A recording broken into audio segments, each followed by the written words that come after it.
말씀 중심에서 하나님의 눈에 비친 나라는 제목으로 하나님 말씀 증거합니다. 아마 어릴 적에 백설공주 동화 얘기는 한 번씩은 읽고 들어봐서 그 얘기를 모르시는 분이 없을 겁니다. 네. 마법의 거울 앞에 서서 거울아 거울아, 네? 이 세상에서 누가 제일 예쁘냐? 그러면은 그야 물론 당연히 왕비 스님이죠. 왕비님이 제일 세상에서 예쁩니다. 이 말만 들으면 왕비는 하루 생활이 이제 기쁨과 즐거움에서 시작이 되는 거 아니겠습니까? 그 백설공주가 등장하기 전까지 말이죠. 백설공주가 등장하면서부터서 이 왕비가 그 공주를 죽이려고 얼마나 많은 모략을 꾸며내는지,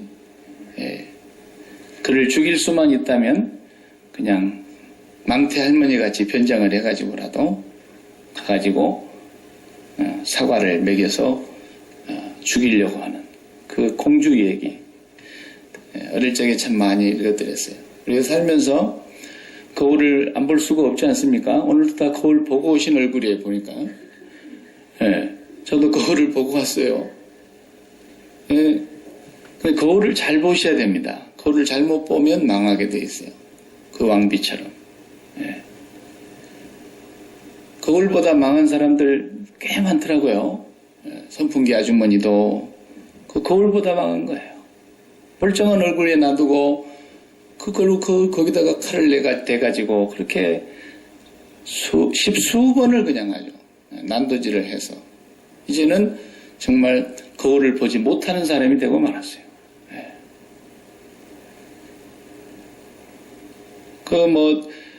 어떤 사람은 턱을 좀 깎아보려고 너무 사각으로 생겨가지고 그리고 그 턱을 깎으려다가 오히려 턱은 깎았는데 후유증으로 사이드 이펙트가 너무 심하게 나타나서 없는 병이 생기기도 하고 굉장히 고통을 당하다가 결국은 자살하는 사람들까지도 덜어 있더라고요. 어떤 여학생은 이쁘게 해보려고 쌍꺼풀 수술을 했는데 그게 김태희처럼 안 나와가지고 그래가지고 그냥 대학을 가야 되는데 대학을 못 가고 사수를 했대. 사수. 쌍꺼풀 제대로 될 때까지. 그래도 안 되는 거야. 그 얼굴하고 내 얼굴하고 아무리 비교해도 그 얼굴이 안 나오니까 이 아이가 괴로워서 견디지를 못하고 있다가 자살을 했다는 거예요. 자살을. 이게 무슨 짓이냐 말이죠. 그런 식으로 거울 보면 안 되죠. 우리가 오늘도 이렇게 보면서 아휴 이거 몽고 주름살 언제나 없어지나 이런 생각하면서 거울 보면은 그건 안 되는 거예요. 거울에 그런 주름살이 생기는 걸 보면서 이제 나도 주님 만날 날이 점점 가까워오는구나 이리 생각을 해야지 그걸 뭐 하려고 그걸 피하려고 난리를 치냐 말이죠. 저도 이제 오늘 아침에도 이렇게 씻고 나서 거울을 이래 보니까 참 우리 아버지께서 많이 힘드시겠다. 매일 머릿수가 줄어드니까 또 세야 되고 또 세야 되고 정말 오늘 아침에 보니까 머리가 많이 없어졌더군요. 그래도 제대로 변장을 해가지고 어느 정도가 이 정도입니다. 그래도. 거울을 보면서 사랑해야 되는데 거울을 보면서 흰머리가 나면은 괜히 그냥 열받아가지고 흰머리 나는 게 어때요? 아무렇지도 않는 거예요. 제 친구는 여기 자기 부인이 이렇게 간에 암이 걸려가지고 아들이 간을 줘서 이제 이식을 해가지고 살아서 이번 주에 전화가 왔어요. 오랜만에 이제 목소리를 듣는데 살았군요 사모님. 그래서 보니까 재밌게 살더라고요. 근데 사진을 하나 보냈는데 보니까 전체가 하얀 머리예요.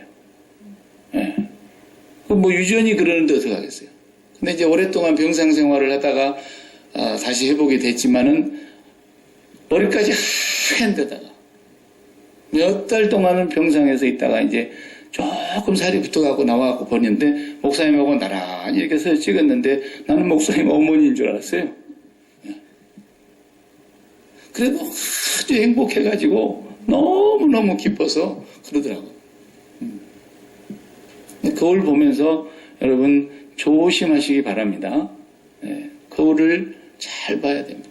거울 잘못 봤다가 인생이 망한 사람들이 여럿이 있습니다. 오늘 그 얘기입니다. 오늘 성경에 보면은 이 사울이 거울을 하나를 갖고 있었어요. 거울아 거울아 이 세상에서 누가 제일 높냐 크냐 그것 때문에 망한 거예요.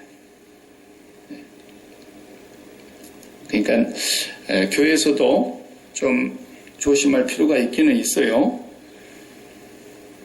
사람은 사울의 입장이 안 돼 보면 잘 모릅니다. 사울의 입장이 돼 보면 충분히 이해가 가요. 참 사울 못됐다 그러지만요. 입장 바꿔놓고 생각해봐요. 맨날 교회 오면은 아니 우리 자식은 한 사람도 이쁘다 그러고 착하다 그러고 그런 말 안 하는데 남의 자식만 맨날 이쁘다 그러고 착하다 그런 사람이 있어봐요. 그러면 그거 말은 안 해도요. 응? 그런 정도만 갖고도 그러는 거예요. 그런데 내가 일국의 왕인데 그래도 온 동네 여자들이 다 나와가지고 이제 우리 장목사님도 이제 그거 이제 깽과리 막 이제 속어 이렇게 가르쳐 주신다 그러는데 오늘 본문에도 보면은 전부 깽과리도 들고 나오고 속어도 들고 나오고 막 나왔잖아요. 여자들이 나와가지고 이제 그 전쟁터에서 골리앗을 무너뜨리고 그 막 정말 금이 환영하는 개성가를 부르는 그 자리에서 여자들이 어떻게 가사를 지었다 그랬어요? 사울이 죽은 자는 10만 명이요 다윗이 죽인 자는 1억 명이로다. 사울이 죽인 자는 천천히요 그랬으니까 뭐 10만 명이지 뭐 쉽게 말하면 다윗이 죽인 자는 만만이로다. 그러니까 그냥 사람들이 막 다윗 만세 만세 그러잖아요. 그런데 그 말을 듣는 모든 사람들이 다 기뻐하는데 한 사람만 오늘 9절에 보니까 뭐라 그랬어요? 주목했더라 그랬어요. 주목했더라. 그래가지고 그냥 그때부터서 이제 사울이 아주 다윗을 죽이기 시작하는데 죽이려고 하는데 앞으로도 아주 안 죽을 때까지 계속 하여튼 사울이 나중에 죽는데 안 죽을 때까지 계속 다윗을 죽이려다가 결국 자기가 죽잖아요. 미국의 유명한 그 사회학자인 찰스 콜리라는 분이 거울자라는 책을 쓰셨는데 거울자 무슨 얘기냐면 사람들이 다 거울을 하나씩 갖고 산다는 거예요. 여러분 핸드백에도 거울이 하나씩 들어있을 텐데 그런 것처럼 사람들이 다 남녀노소 누구든지 거울을 하나씩 들고 사는데 그 거울이 뭐냐 하면 이렇게 거울을 이렇게 들여다보면서 안에 보이는 그것을 보는 것이 아니라 거울에 그 유리 안에 나이가 비칠 거 아니겠습니까? 그 비치는 상을 보는 것이 아니라 이 상을 들여다보면서 왜 나는 김태희처럼 잘생기지 못한 거야? 라는 김태희라는 기준을 갖고 본다는 거예요. 그래서 그 거울 안에 비친 그 실체를 그대로 받아들이지를 못하고 항상 사회가 정한 기준을 놓고 그 기준에 맞춰서 나를 보니까 다른 사람의 눈, 다른 사람의 그 기준, 시선을 의식하면서 사는 것이 바로 거울이라는 거예요. 다른 사람의 시선을 의식하면서만 사는 것입니다. 이런 거울을 다 갖고 있다는 거예요. 그래서 그 사람이 막 칭찬을 해줘야 살고 세상이 하도 뭐 칭찬은 고래도 춤을 춘다 그러니까 고래도 칭찬을 해줘야 춤을 춘다는데 사람도 칭찬을 많이 해야 된다. 물론 심리학적으로 볼 때도 그렇고 우리가 사람 사이에 칭찬하는 게 낫지 헐뜯는 게 낫겠습니까? 당연한 얘기죠. 알면서도 못하는 거 아닙니까? 그러니까 그냥 공부 못한다고 날마다 그냥 구박하다가 이게 점수냐 이게 말이야. 그러다 어쩌다 100점 한번 딱 맞아갖고 오면 그때라도 칭찬해주면 얼마나 좋아요. 그런데 요즘 선생들은 점수를 너무 후하게 줘. 그렇게 칭찬을 못한다는 거죠, 사람이. 그러니까 그런 사람들이 나와서 칭찬은 고래도 춤을 추게 하는데 칭찬을 좀 많이 하세요. 그런 거죠. 그러나 예수 믿는 사람은 거기서 한 단계 더 올라가야 돼요. 그 고래가 칭찬 안 해줘도 고래가 하나님을 보면 기뻐 뛰면 놀래 자빠질 거예요. 그 고래는. 그러니까 우리는 하나님 보고 사는 사람인데 사람을 바라다 보면서 사람에게 어떤 평판을 얻을까 그거에 기준점을 두고 거울을 갖고 살면 인생 참 불행해진다는 거예요. 그래서 오늘 영적으로 보면은 오늘 사울의 같은 모습이 사람들에게 누구나 다 있는 거예요. 이걸 나는 안 그런데 그건 거짓말이에요. 누구나 사람들은 그 정도 차이일 뿐이지 질투라는 것이 있고 시기라는 게 있어요. 질투와 시기가 어떻게 다른가? 비슷한 것인데 질투라는 것은 이런 거래요. 예를 들어 설명하면 저 사람은 돈이 많이 있는데 나는 돈이 없어. 그래서 내가 슬퍼. 이게 질투라는 거야. 근데 시기는 뭐냐?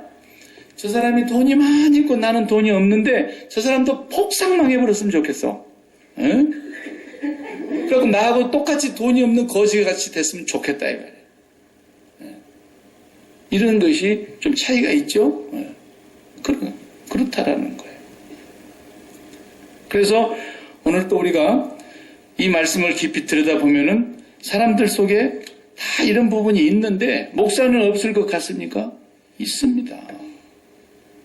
나는 목사들의 질투가요 하늘을 찌르는 것을 많이 봐요. 나는 목사들하고만 노니까.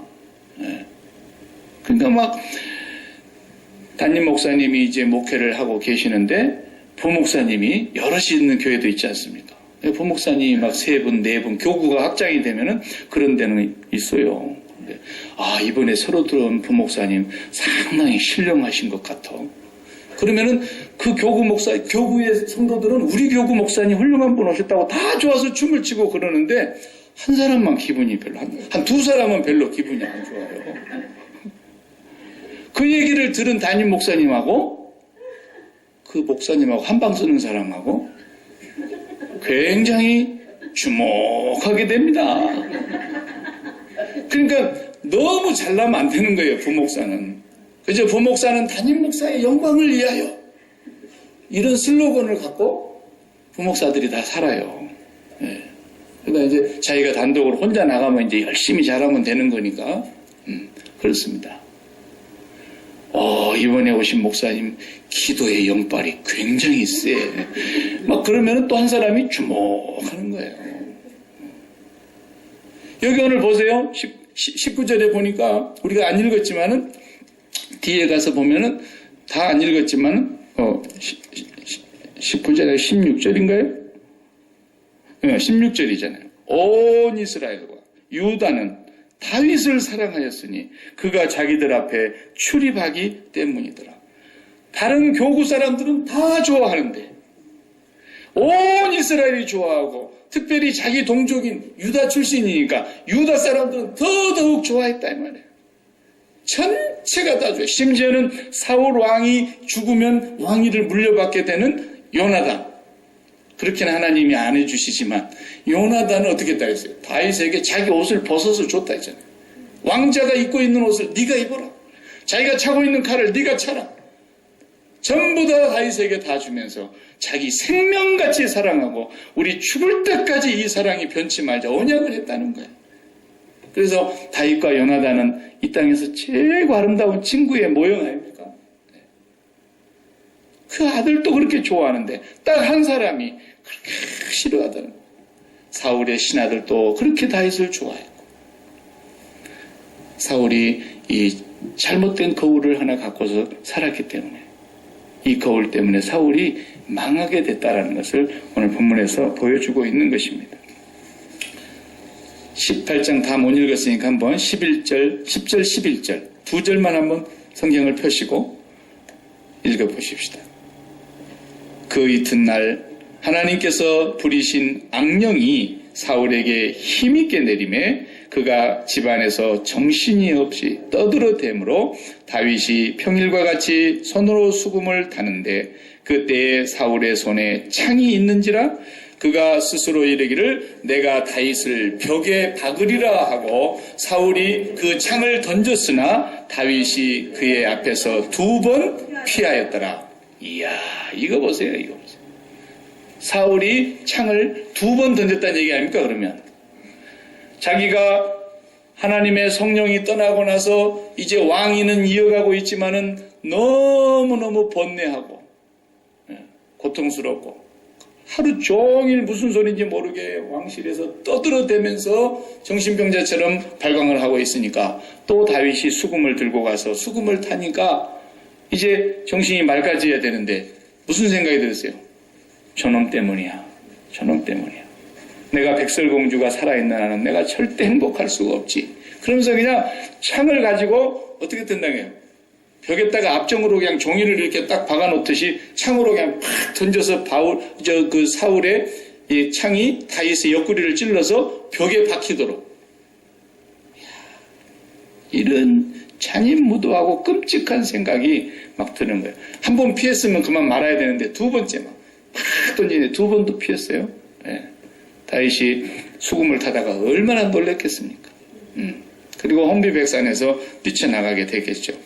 이번 이제 처음 시도한 거에 앞으로 말도 없이 나와요. 오늘 후반부를 다 읽질 않았지만 어떻게 하려고 그럽니까? 자기 손으로 못 죽이겠으니까 이제 또 생각을 하기를 이놈을 군대 대장으로 삼아가지고 전쟁터에 매번 나가게 해서 내가 안 죽이더라도 블레셋에 칼이나 창이나 화살에 맞아 죽게 해야 되겠구나. 그래가지고 전쟁터로 계속 내보내잖아요. 그래도 간 데마다 승리하고 살아서 돌아오는데 더 미치겠는 거예요. 그러니까 어떻게 합니까? 기왕에 주기로 약속한 이제 딸을 줘서 왕의 사위를 삼지 않습니까? 다윗은 사위를 안 하려고 그러는데 계속해서 신하들을 보내가지고 다윗에게 가서 잘 설득해가지고 우리 딸하고 결혼하게 하라고. 그렇게 하고 결국은 왕의 사위를 삼습니다. 그리고는 이제 사위로 삼아가지고 사위를 죽이려고 합니다. 네. 사울의 모습을 보면 너무너무 비참한 모습이에요. 지난번에 우리가 앞에서 다 보고 왔습니다마는 사울이라는 이 사람 괜찮은 사람이에요. 처음에 보죠? 성실했어요. 아버지가 나이 찾아온다 그러니까 한나절이나 찾아보다가 그냥 없으면 말 일이지 그걸 찾을 때까지 온 사방을 다 돌아다녀야 되는 그런 성실한 청년이었다고요. 한 사람으로서 아버지의 말을 잘 순종하는 사람이었고 준수한 소년이었고 덩치도 다른 사람들도 어깨 위에나 더 컸다 그랬고 사실 부족함이 없는 그런 사람이었는데 이게 어떻게 된 것인지 하나님께서 시킨 대로 가서 하지 않고 아말렉을 진멸하지 않고 왕을 사로잡아가지고 오고 또 제사 드린다는 핑계로 양들을 그대로 살려가지고 오고 이러자 사무엘을 통해서 하나님이 당신을 버렸다고 말씀하셨을 때 기억나죠? 사무엘이 울면서 슬퍼하면서 밤새도록 기도하다가 가서 그 말을 전달을 하는데 사울 왕이 사무엘의 옷자락을 붙들고 사정하지 않습니까? 이대로 돌아가시면 어떡합니까? 나랑 같이 가서 이제 하나님 앞에 제사를 지내야 되고 백성들을 보는 앞에서 나를 좀 높여주셔야 되지 않겠습니까? 그랬어요. 그 본문이 이렇게 말해요. 당신이 나를 버릴지라도 돌이키사 백성들과 장로들과 신하들 앞에서 나를 높이사 여호와께 예배하게 하소서. 아니 자기를 높여달라는 거예요. 하나님을 예배하라는 얘기가 아니고. 네. 참 이거 교회 뭐하러 오냐? 내 높여달라고 오냐? 그러니까 처음에 교회 다닌 사람은 교회 올 때 상당히 이제 멋있게 하고 옵니다. 네. 굉장히 화려하게 하고 오고요. 뭐 그건 나쁜 건 아니에요. 하나님 앞에 오는데 좋은 옷 입고 오지 뭐 나쁜 옷 입고 오면 되겠어요. 기왕이면 하나님 앞에 올 때는 뭐 정장 언제 입으려고 그 농에다 넣어놓겠어요. 그때 좋게 입고 오고 좋죠. 네. 그럼 우리 하나님은 정장 안 입고 오셔도 좋다 그러시고 뭐 넥타이 안 메고 오셔도 좋다 하시지만 그래도 항상 사람들 보이기 위해서 의식해서 멋지게 입고 오고 그러면 안 되잖아요 우리가. 네. 그런 사람 되게 속 없는 사람이에요. 그날은 그냥 신랑 신부만 이쁘면 되는 거예요. 뭐 때문에 자기가 신랑 신부보다 더 이쁘게 보이려고 진한 화장을 하고 막 그 옆에서 얼쩡거리냐 이거예요. 정신 나간 사람만. 오늘 예배의 주인공은 하나님이시고 예배를 받으시는 그 주인 앞에서 하나님 당신이 최고로 아름답습니다. 최고로 거룩하십니다. 당신보다 더 높으신 분이 없습니다. 당신보다 더 기쁜 분이 없습니다. 그러면서 우리가 그분을 찬양하고 예배하기 위해서 왔는데 교회 와갖고 자기 안 알아준다고 막 그래버리면 우리는 정말로 하나님을 전심으로 사랑하기 위해서 오는 거예요. 아시겠어요? 하나님을 전심으로 예배하기 위해서 오는 거예요. 우리 마음. 찬양자도 찬양할 때 정말 여러분의 마음속에서 일주일 동안 찬양을 얼마나 하셨는지는 모르지만 하나님 당신이 나의 찬양의 기쁨입니다. 하나님 당신이 나의 찬양을 받으실 때 정말 기뻐하기를 원합니다. 내가 하나님이 기뻐서 오늘 또 찬양하지 않을 수가 없습니다. 그렇게 찬양하면은 마음이 좀 안 맞아도 괜찮습니다. 네. 그런데 뭐 하나님을 찬양하는 마음, 하나님을 기뻐하는 마음, 하나님을 즐거워하는 마음은 없는데 찬양에 거기에 매여 가지고 막 난리야. 물론 두 가지가 다 잘 되면 다음대 나왔으면 어떻게 하겠어요? 그렇게 하겠지요. 그러나 우리가 그런 것도 아니고, 그러나 정말 내 마음속에는 내가 찬양을 못하지만도 당신만이 나의 찬양의 대상이며 내가 찬양할 자는 영원히 주님밖에 없습니다. 이 마음을 가슴에 담고 주님의 십자가의 사랑에 그 감격해서 한 곡이라도 올리면 하늘문이 활짝 열리는 거예요.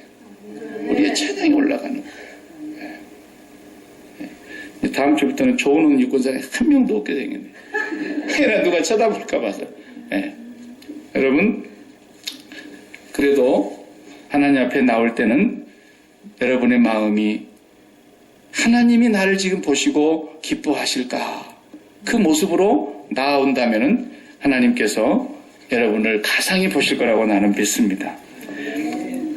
백설공주의 얘기는 다 알다시피 정말 그 사람을 끝까지 죽여야만이 내가 행복하겠다 생각해서 독사가를 딱 만들어가지고 그냥 가면은 왕비가 그냥 탈로가 나니까 자기 모습을 쭈글쭈글 하는 할머니로 변장을 해가지고 가가지고 공주에게 이 사과를 먹어보라고 너무너무 맛있다고 그러니까 난장이들이 앞으로는 누가 와도 문 열어주면 안 된다 그러고 어떤 것도 먹어서는 안 된다 그러고 막 빚을 갖다 빚어갖고 죽이질 않나 막 그러니까 이제는 문도 열어주지 말고 누가 들어온다 그러면 절대로 상대하지 말고 그렇게 얘기를 했는데도 이 할머니가 얼마나 그냥 사탕 발림을 해가지고 이 사과를 갖다 먹였든지 사과를 먹고 죽었단 말이에요.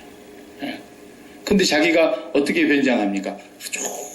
아주 그냥 왕비가 아니라 진짜 쭈글쭈글 생긴 할머니처럼 변장하는 그게 다 어린이들 동화 같지만요. 그것이 굉장히 중요한 의미를 담는 거예요. 다른 사람을 질투하고 시기하고 이렇게 그런 거울을 갖고 세상 사람들의 기준을 가진 거울을 가지고 사는 사람은 자기가 그렇게 망가진다는 걸 보여주는 거예요.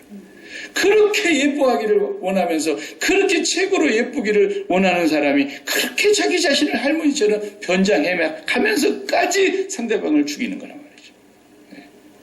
질투하고 시기하면은 사람의 마음이 그렇게 망가지는 것입니다.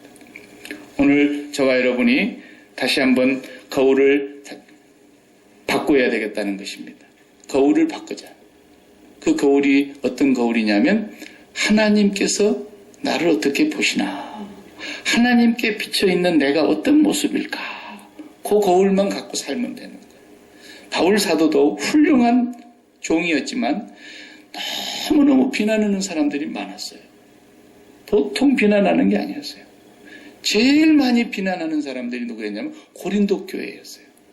고린도 교회는 바울이 개척한 교회인데 바울이 거기 선교에 가가지고 처음으로 브리스길라와 아굴라 부부를 만나고 고린도에서 그 두 분이 같은 직업을 갖고 있는 텐트 메이커였기 때문에 거기서 목회를 했는데 거기서 시작한 교회가 고린도 교회다.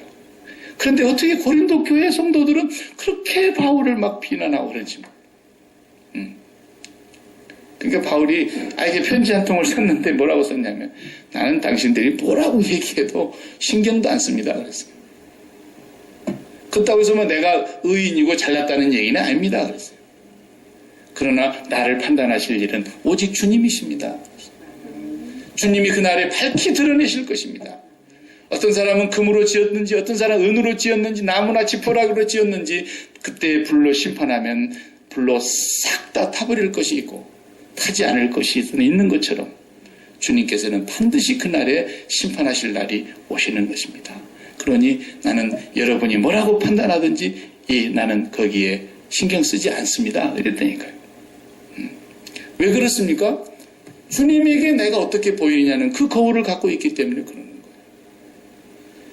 그렇지 않습니까? 천하가 나를 보고 당신 훌륭합니다. 당신 잘났습니다. 당신이 최고입니다. 그래도 주님이 와서 그러면 끝나버리는 거예요. 그러나 온 세상 사람들이 저놈 사기꾼 같지 않냐? 저놈 이상하지 않냐? 다 비난하고 그런다 할지라도 정말 하나님이 네가 진정 내 마음에 든다. 그러면 끝나는 거죠. 적어도 그것이 믿음의 사람들의 가치관이고 그렇게 살아야 돼요. 우리가. 바리새인들이 볼 때 저 더러운 아니 저게 어디 안전이라고 여기 거룩한 바리새인들이 모여서 주님과 함께 식사하고 있는데 들어오느냐고 그럴 때 주님이 얼마나 그 바리새인 시몬을 책망했습니까? 더러운 죄인이라는 낙인이 찍혀있는 한 여자가 향유병에 향유를 담아서 들어오는데 주님은 그 사람을 그렇게 칭찬했어요. 이 여자가 나의 장례를 준비했느니라. 그러면서 시몬을 정말 부끄럽게 했잖아요. 바리새인들, 서기관들, 너희들보다 저 세리나 창녀들이 더 하나님 나라에 먼저 들어갈 줄 알라 그랬어요. 무슨 거울로 갖고 바뀌게 그런 겁니까? 중요한 얘기입니다. 여러분과 제가 가질 수 있는 거울은 뭡니까? 하나님 앞에 비쳐있는 내 모습을 볼 수 있는 거울. 그게 뭐겠어요? 하나님 앞에 내가 진실로 바르게 볼 수 있는 하나님이 보고 계시는 그 거울 속에 비친 나?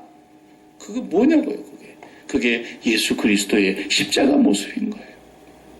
그게 내 모습 아닙니까? 그게 내 모습입니다라고 믿는 사람들이 예수 믿는다고 모여 있는 거예요. 그 모습이 내 모습입니다. 그 모습을 들여다보고 있노라면 내가 교만했구나. 내가 너무나 과분한 은혜를 받고 지금 살고 있구나. 당연히 깨달아야 되는 거예요. 하나님의 얼굴에 비쳐있는 그 하나님의 거울에 그 비쳐있는 나의 모습이 예수 그리스도의 십자가의 모습인데 거기로부터 나의 모습을 잃지 않고 살아가는 사람은 항상 감사하면서 겸손히 매사에 근신하면서 살아갈 수 있는 거예요. 지금도 감사한 거예요. 무엇이든지 감사할 수밖에 없어요. 그 거울은 그걸 보여주는 거울이에요. 거울에서 그 발견을 하지 못하면 내 영은 죽어가는 거예요.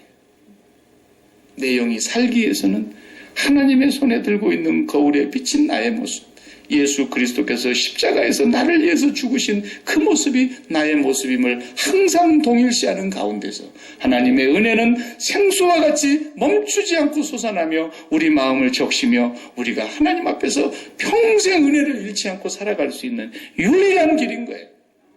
십자가를 제거하고는 어떤 길도 우리가 하나님 앞에서 설 수가 없는 거예요.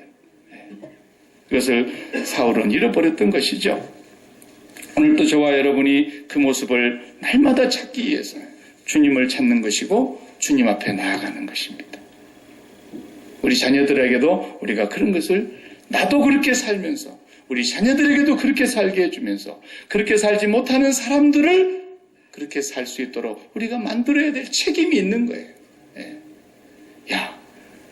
저 김씨 아들은 이번에야 졸업하고 처음으로 입사했는데 연봉이 1억, 연봉이 10만 불이라더라야. 이런 얘기, 그런 얘기 듣고 와서 그래도 애야, 나는 네가 연봉이 5만 불이 되든 10만 불이 난 그건 관심 없고 너는 날마다 주님의 십자가 앞에 똑바로 서기를 바란다. 그 한 가지만 얘기를 잘해도 되는 거예요.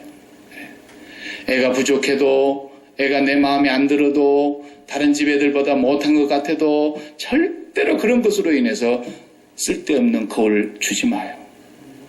나는 네가 십자가 앞에 바르게 설 수 있는 자녀만 된다면 더 바랄 것이 없다. 그래서 그 아이가 하나님의 마음에 합당한 자가 되고 하나님을 기쁘시게 하는 자가 되고 하나님의 손에 붙들리게 되면은 언제가 하나님이 원하시는 일은 다 해요. 다 해요. 하나님이 너 공부가 좀 필요하겠다 하면 공부도 하고요. 언제 해도 다 합니다. 필요한 건 다 갖추게 됩니다. 그 아이가 세상을 뒤집어 놓을 줄 누가 알겠습니까? 감옥살이를 하던 요셉도 총리가 되게 하시는 하나님. 포로로 끌려가서 나라도 없고 부모도 없이 살아도 다니엘을 총리 중에 최고 총리로 높이신 하나님. 하나님이 필요하면 뭘 못하시겠냐 이거예요. 그렇기 때문에 날마다 우리가 주님의 십자가 앞에 바로 서서 주님, 바로 주님 저 모습 달리신 저 모습이 나의 모습입니다. 이걸 고백하고 주님의 십자가의 그 은혜와 그 사랑의 감격이 떠나가지 않는 마음, 이 마음이 예수 믿는 마음이지 않습니까? 하나님이 가장 기뻐하시는 모습 아니겠습니까? 이는 내 사랑하는 아들이요 내 기뻐하는 자라 하신 그 모습 아니겠습니까? 하나님이 누구를 기뻐하시겠습니까? 천하의 어떤 죄인을 기뻐하시겠냐고요. 하나님은 아무도 기뻐하지 않으시나 예수 그리스도와 동일시 여기는 사람을 기뻐하시고 하나님의 자녀로 삼으신 거 아닙니까? 오늘도 하나님의 거울에 비치는 우리의 모습이 십자가에 달리신 주님과 우리가 동일시되는 모습으로 나타나기를 간절히 축복합니다. 기도하십시다.